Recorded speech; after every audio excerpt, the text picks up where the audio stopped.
जादूगर सांगा और विचित्र खोपड़ी। ये एक और चित्र है दोस्तों।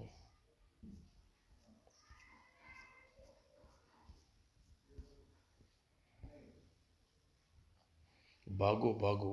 हा हा नहीं उपा। चंदन नगर के राजा जयदेव प्रजापाल प्रसव अनेक राजा था।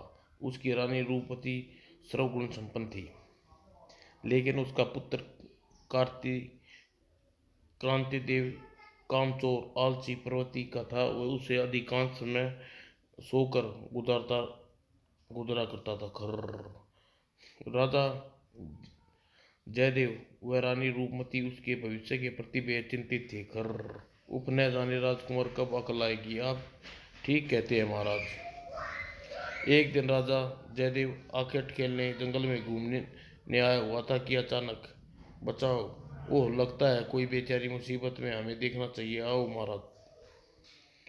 और इधर मैं कहती हूँ दुष्ट छोड़ दे मुझे। नहीं सुंदरी, अब तो तुम्हें अपनी रानी बनाने के बाद ही दिल को चैन मिलेगा। नहीं, ऐसा कदापि नहीं होगा। कौन रोक पाएगा मुझे। हा हा हा हा। तभी ठहर, हम रोकेंगे दुष्ट। हे कौन है तू, तेरी इतनी हिम्मत, तू काल नेवी की धमकी दे। हम तुझे हम इस नगर के राजा जयदेव है, और हमारे होते हुए तू लड़की को नहीं ले जा सकता। ओह तू राजा जयदेव है, लेकिन एक बात सुन ले, ले भूल कर भी मेरे रास्ते में आने की मूर्खता न करना, वरना जीवन भर पछताओगा। तेरी यह मजाल दुष्ट कि तू हमें धमकी दे। अभी तुझे मजा चखाते हैं। लेकिन इससे पहले कि जयदेव वार कर पाता, इससे पहले जादूगर अपनी जादुई छड़ी निकाल लेता है। ई और अगले ही पल, ओह यह क्या, मुझे कुछ दिखाई नहीं दे रहा। क्यों, हो गया ना अंधा, हो चुका। हाँ हाँ उफ, यह क्या कर हो गया। नहीं, हाँ हाँ अब तू कभी नहीं देख सकेगा।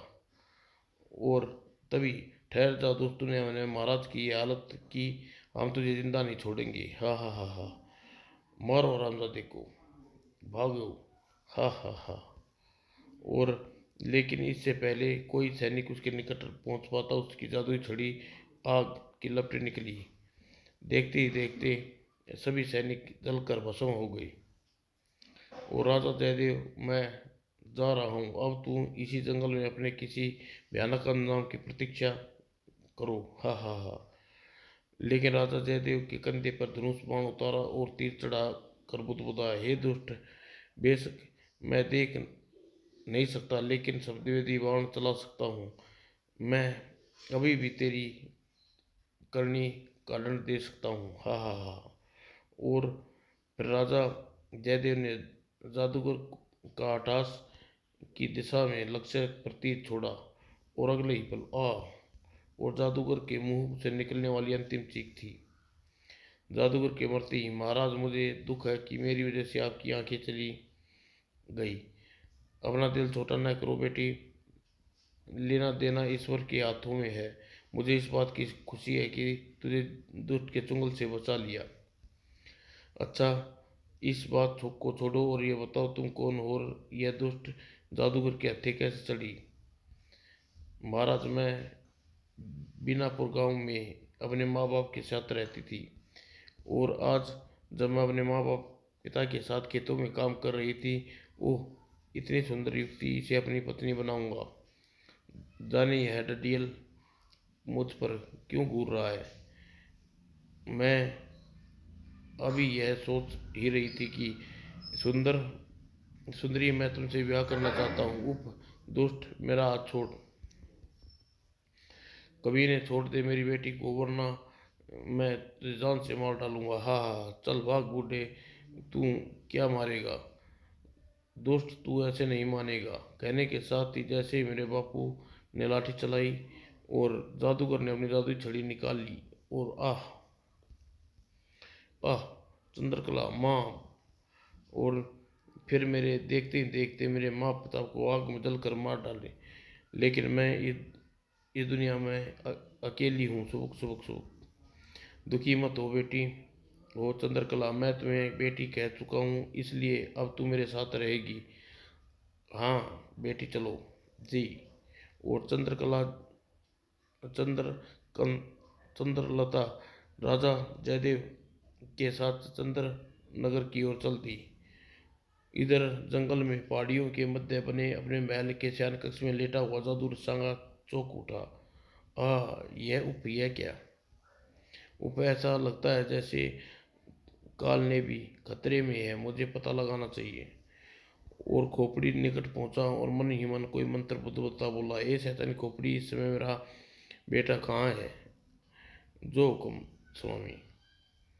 और अगले ही पल, नहीं यह नहीं हो सकता, मेरा बेटा नहीं मर सकता, उसे मारने वाले सूरमा अभी तक पैदा नहीं हुआ। लेकिन स्वामी सच्चाई आपके सामने है, तू ठीक कहती है हो शैतान खोपड़ी, लेकिन यह पता कि मेरे बेटे की मौत की जिम्मेवार कौन है आप खुद देख लीजिए स्वामी। और अगले ही पल खोपड़ी की आंखें में एक नया दृश्य उभरा। ये कौन है? ये स्वामी, ये चंद्रनगर के राजा जय देव है, इसी ने आपके बेटे की हत्या की है। क्या? मैं अपने बेटे की मौत का बदला लूंगा, आ रहा हूँ जयदेव। और अगले ही पल और कुछ देर बाद, ठहर जा राजा जयदेव, मैं तुम्हें अपने बेटे जादूगर कालनेबी की मौत का बदला लेने आया हूँ। आए कौन? इधर देख, तेरी मौत है, यहाँ है। क्या? हम्म। अगर देख सकता तो मैं अपनी मौत को जरूर देखता। इसका मतलब तू देख नहीं सकता, अंधा है? तो मैं तुझे चुटकियों में मसल सकता हूँ। हे भगवान, अब क्या होगा? और ठीक उसी समय उधर से गुजर रहे त्रिवन ऋषि जादूगर का आटा सुनकर ठिनक गई और ले मर। हा हा हा। लेकिन अगली पल आई, ये क्या?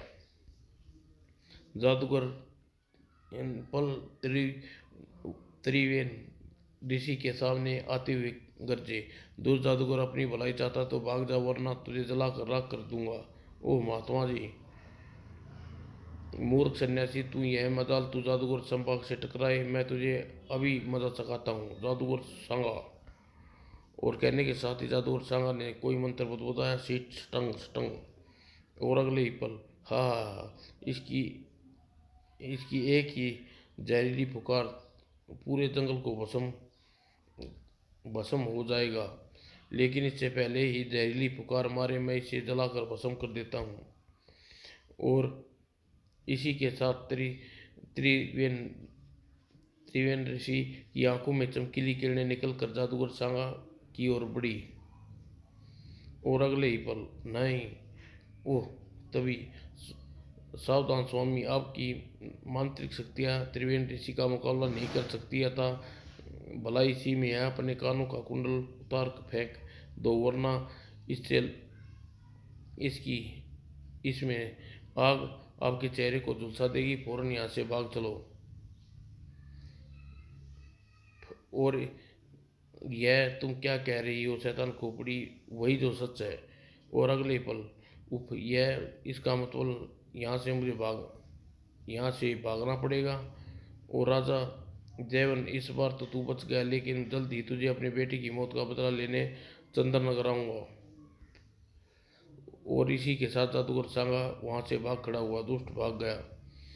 उसके जाने के बाद राजा चंद्रकला और त्रिवेण ऋषि को प्रणाम करके उसे आशीर्वाद दिया। पश्चात ऋषि, और हमारे साथ महल चलकर कुछ दिन अतिथि स्वीकार कीजिए। नहीं राजन, मुझे कैलाश पर्वत पर अपने गुरु के पास जाना है, वरना तुम्हारा आतिथ्य स्वीकार कर मुझे बहुत खुशी होती। फिर त्रिवेण ऋषि जयदेव को एक गुलाब का फूल अपनी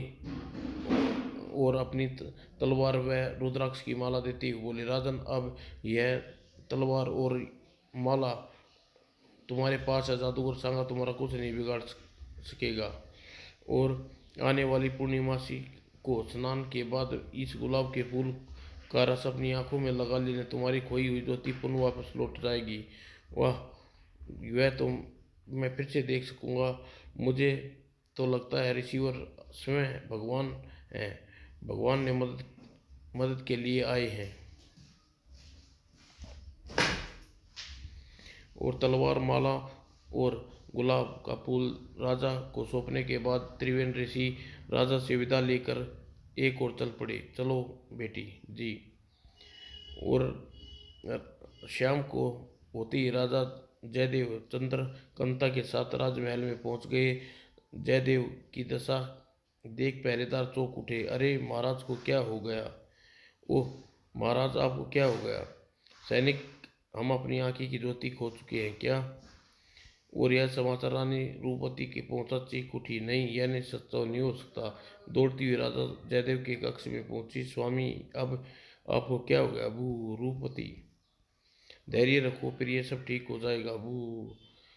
लेकिन यह सब हुआ कैसे स्वामी? महारानी महारानी यह सब मुझे अभी अभिमान की वजह से हुआ।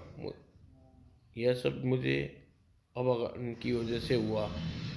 कहने के साथ ही चंद्रकला रानी रूपवती को सारी बात बता दी। और तभी रानी रूपवती की बात सुनकर चंद्रकला रोने लगी। बू बू, अरे पगली तू रोती है क्यों है? महाराज ने वही किया जो एक उसका कर्तव्य था, फिर तू भला इस दुर्घटना की जिम्मेवार कैसे है? चुप हो जा। तभी कुछ देर बाद याद करती हुई रूपवती की दासी को बोला, रानी दासी जा राजकुमार को इस दुर्घटना की सूचना दे। जी महाराज। और जब दासी राजकुमार के कक्ष में पहुंची, खर्र, अरे राजकुमार जी तो हमेशा की तरह सोते रहते हैं।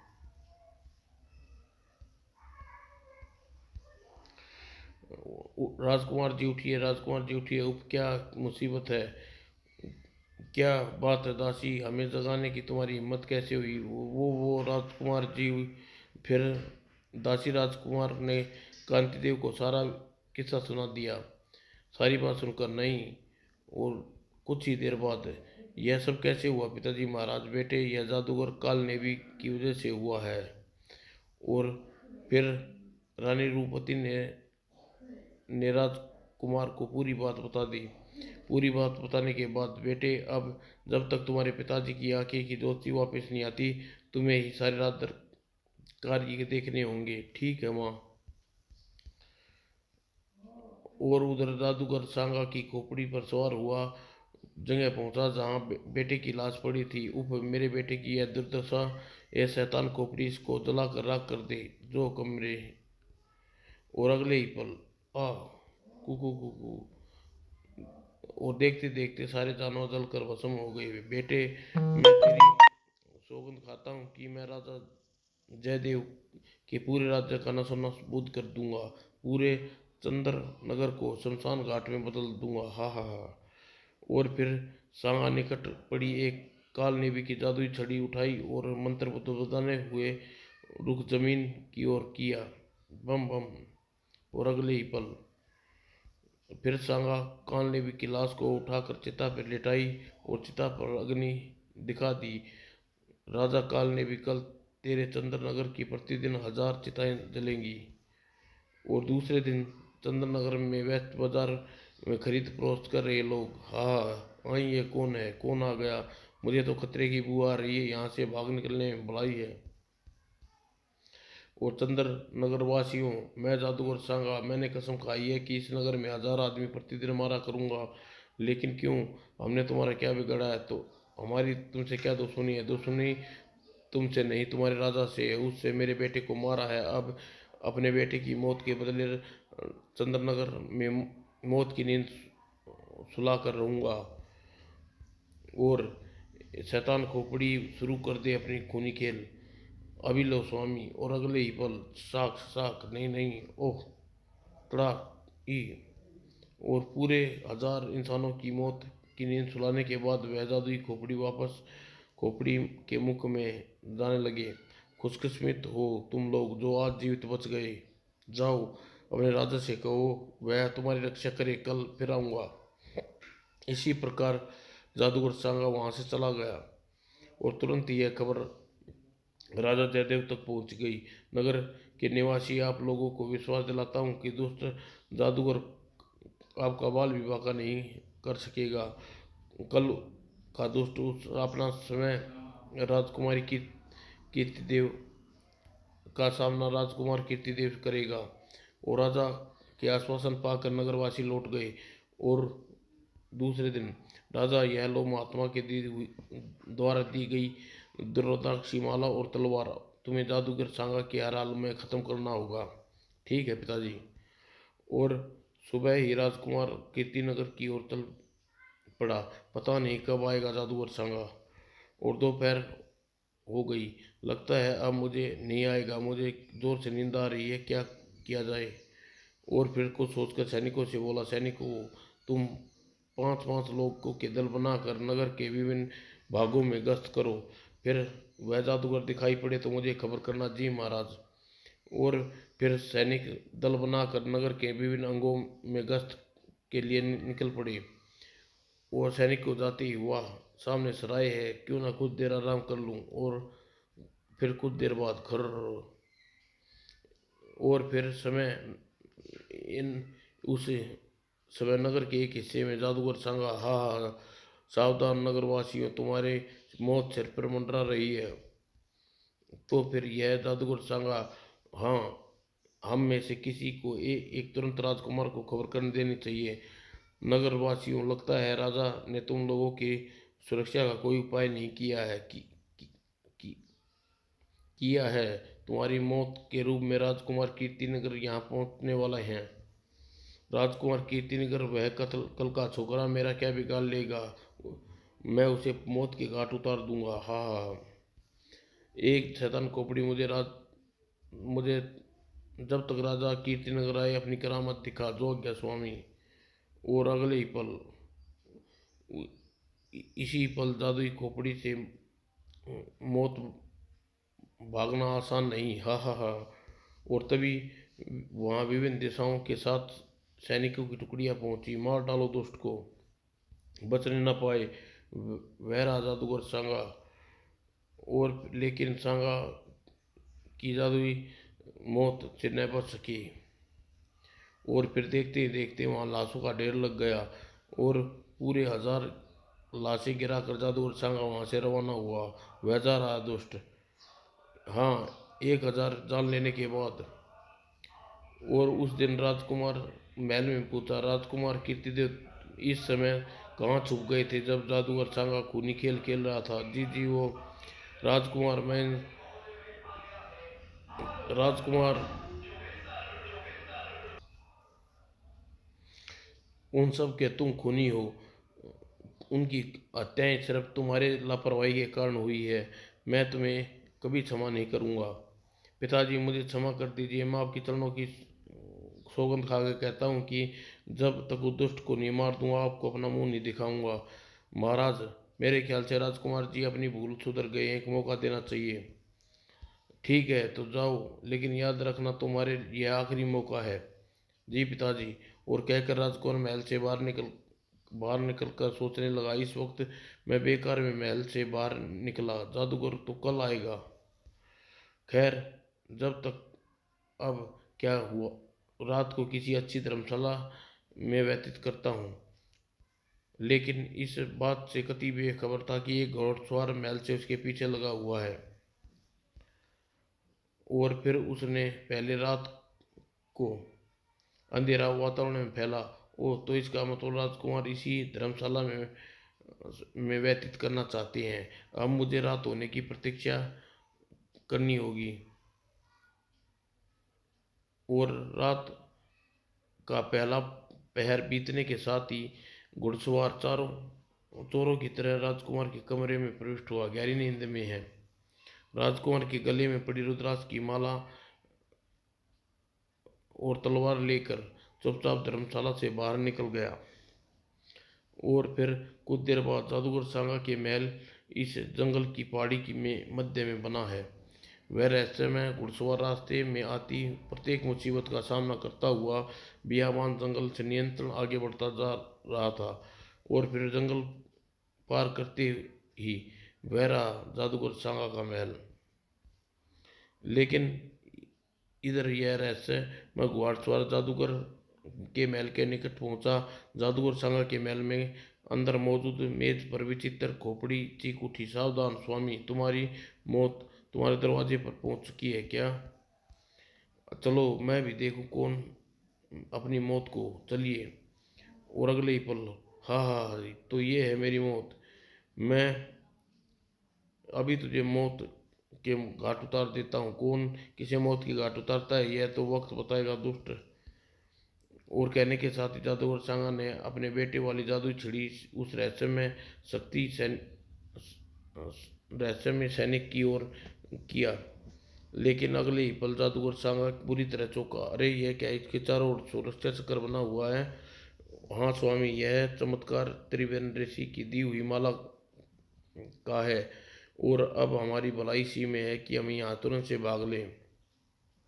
और अगले ही पल जादूगर द्रुत गति से एक उड़ान भरी। मैं तुम्हें भागने नहीं दूंगा दुष्ट, यह ले मर। और तलवार त्रिवेण ऋषि की दी हुई थी। और अगले ही पल और यह तो गया काम से। अब मुझे उठकर धर्मशाला में कमरे में तक पहुंचना होगा जहाँ राजकुमार सोया पड़ा है। और यह सोचकर अपने सांगा के मृत शरीर को उठाकर घोड़े पर लादा और वहां से चल दिया। और सुबह होने से पहले और धम की आवाज़ सुनकर राजकुमार की नींद खुल गई। ए तुम कौन हो? जी मैं आपकी सेना का एक साधारण सा सिपाही हूँ। मैं जादूगर सांगा को मार डाला। यह रही आपकी रुद्राक्ष की माला और तलवार। यह आप जादूगर की लाश अपने साथ महल ले जाइए और महाराज आपसे बहुत प्रसन्न होंगे। वो तो ठीक है, लेकिन पहले ये तुम्हें अपनी असलियत बताओ। क्यों? क्योंकि जवान होने के बाद भी तुम्हारे चेहरे पर दाढ़ी मूंछ की हल्की रेखा भी नहीं दिखाई दे रही। ऐसा क्यों है? जी जी वो। और अगले ही पल, ऐसा नहीं है, नहीं नहीं। अरे चंद्रलेखा तुम? जी राजकुमार। ओह अब समझा, तुम जादूगर को मारकर उसकी लाश को मेरे कमरे में इसलिए छोड़ रही थी कि मुझे कल अपने पिताजी महाराज के सामने शर्मिंदा ना होना पड़े। और साथ ही मेरे आलसी कामचोर होने के कारण तुम्हें बात पर विश्वास था कि जादूगर सांगा को मारने में असफल तब हासिल नहीं कर पाऊंगा। जी ये ऐसी बात नहीं है। यही बात है चंद्रलेखा, आज मुझे सच्चाई स्वीकार ली कर ली लेने दो। लेकिन साथ ही मेरा तुम्हें यह वादा कि आज के बाद मैं कभी आलस नहीं करूँगा। यह बात तो वाकई बहुत अच्छी है राजकुमार जी।